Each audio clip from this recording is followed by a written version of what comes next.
ಹಾವೇರಿ ಜಿಲ್ಲೆಯ ಶಿಗ್ಗಾವಿ ಪಟ್ಟಣದಲ್ಲಿ ಶುಕ್ರವಾರ ಐತಿಹಾಸಿಕ ಮೈಲಾರಲಿಂಗೇಶ್ವರ ನೂತನ ಶಿಲಾಮೂರ್ತಿ ಪ್ರಾಣ ಪ್ರತಿಷ್ಠಾಪನೆ ಹಾಗೂ ಕಳಸಾರೋಹಣ ಮತ್ತು ನೂತನ ದೇವಸ್ಥಾನ ಲೋಕಾರ್ಪಣೆ ಕಾರ್ಯಕ್ರಮವು ಅತ್ಯಂತ ಸಂಭ್ರಮದಿಂದ ನೆರವೇರಿತು.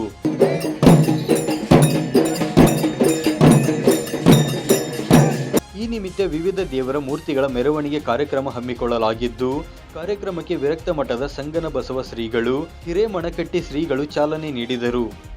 ಪಟ್ಟಣದ ಗಂಗಿಬಾವಿ ಕ್ರಾಸ್ನಿಂದ ವಿವಿಧ ವಾದ್ಯಗಳು ಹಾಗೂ ಮಹಿಳೆಯರಿಂದ ಕುಂಭ ಸೇವೆ, ಗುರವಪ್ಪಗಳ ಸೇವೆ, ತಮಟೆ ವಾದ್ಯಗಳ ಮೂಲಕ ಪ್ರಮುಖ ಬೀದಿಗಳಲ್ಲಿ ಸಂಚರಿಸಿ ನಂತರ ದೇವಸ್ಥಾನಕ್ಕೆ ಪುರ ಪ್ರವೇಶವಾಗಿದೆ. ಸದ್ಭಕ್ತರು ಹೆಚ್ಚಿನ ಸಂಖ್ಯೆಯಲ್ಲಿ ಆಗಮಿಸಿ ದೇವರ ಕೃಪೆಗೆ ಪಾತ್ರರಾದರು.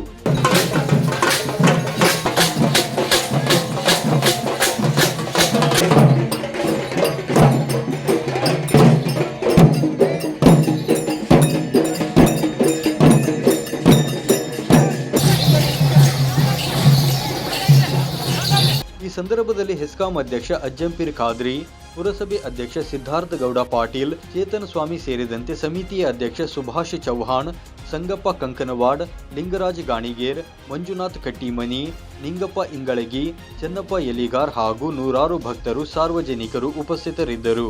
Suresh Eligar, 9 live news, Shiggavi.